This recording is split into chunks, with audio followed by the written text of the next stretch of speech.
ఏకలవ్య పాఠశాల విద్యార్థుల అవస్థపై స్థానిక ఎమ్మెల్యే వేమిరెడ్డి ప్రశాంత్ రెడ్డి తీవ్ర ఆగ్రహం వ్యక్తం చేశారు.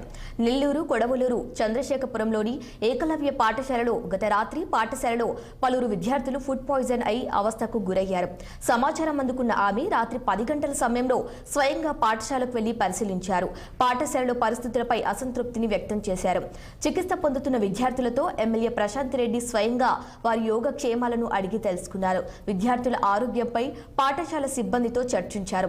అవసరమైతే విద్యార్థులను ప్రైవేట్ ఆసుపత్రికి తరలించాలని ఆదేశాలను జారీ చేశారు. అందుబాటులో అంబులెన్స్ కూడా ఏర్పాటు చేయాలని సిబ్బందికి సూచించారు. ఘటనపై ప్రిన్సిపల్తో మాట్లాడి సదరు ప్రిన్సిపల్ తీరుపై ఆగ్రహం వ్యక్తం చేశారు. తక్షణమే తగిన చర్యలు తీసుకోవాలని ఆదేశించారు. పిల్లల ఆరోగ్యం కంటే ఏది ముఖ్యం కాదని, ప్రతి ఒక్క విద్యార్థి క్షేమంగా ఉండాలన్నారు. ఈ విషయాన్ని ఉన్నతాధికారుల దృష్టికి తీసుకువెళ్లి పాఠశాలలో విద్యార్థులు పడుతున్న సమస్యలను తప్పకుండా పరిష్కరిస్తామన్నారు. విద్యార్థుల ఆరోగ్యంపై నిరంతరం పర్యవేక్షిస్తామని ఎమ్మెల్యే వేమిరెడ్డి ప్రశాంత్ రెడ్డి స్పష్టం చేశారు. పిల్లలు అస్వస్థతకు గురి కావడం జరిగింది.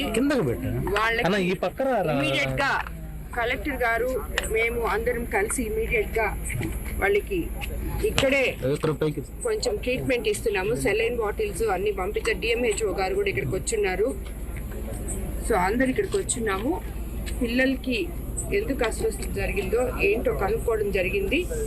వాళ్ళు ఫుడ్ పాయిజనింగ్ అంటున్నారు, వాటర్ సరిగా లేవంటున్నారు, మిల్క్ సరిగా లేవంటున్నారు. అదే ఇప్పుడు ఆ ప్రిన్సిపల్ గారితో మాట్లాడడం జరిగింది. దాన్ని తొందరగా ఇది ఇమ్మీడియట్గా 24 hours రేపు దీనికి సంబంధించి